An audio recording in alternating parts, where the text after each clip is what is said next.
बाहेर आणलं, भगवंतांच्या समोर उभं केलं। द्रौपदीने भीमांना भगवंतांना पाहिलं, मात्र डोळ्यातल्या घड घड घड अश्रुधारा वाहत होत्या।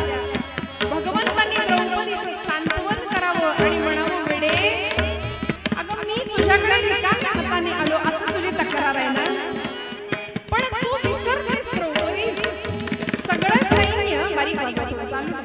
मी द्रौपदीला दिलं सगळं सैन्य, मी दुर्योधनाला दिलं, पण वेडे ते सगळं सैन्य माझं आहे हे विसरलीस। ते सैन्य माझ्याच आज्ञेनुसार कृती करणार आहे हे विसरलीस।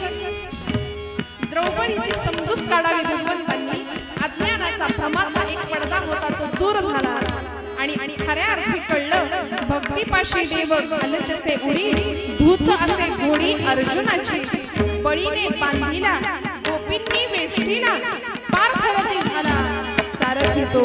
भगवंतांनी पांडवांच्या रथाचं सारथ्य केले गोपालकृष्णांनी, निर्वाणी गोविंद असे मागे उभे, काहीच साकडे पडून दिले त्याचं वीर मंडळी। द्रौपदीची पूर्ण समजूत भगवंतांनी या प्रसंगामध्ये घातली। भगवंत काय बघतो, अंतरीची घेतो गोडी, पाहे जोडी भावाची, देव सोयरा देव सोयरा देव सोयरा दिनांचा। भगवंत आपला खरा नातलग आहे एवढं लक्षात ठेवावं, बाकी सगळा पसारा हा मायेचा आहे एवढं भान सतत मनामध्ये राहू द्या।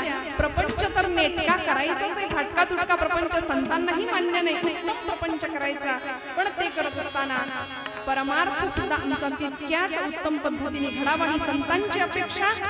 झालेली कीर्तन सेवा मंगलमूर्तींच्या चरणी अर्पण करते। बोलत असताना काही वेडावाकडा शब्द गेला असेल मोठ्या अंतकरणाने क्षमा करा। आदरणीय दिलीप भाऊ आणि या फडके कुटुंबियांचे सगळ्यांचे मनापासून आभार मानते।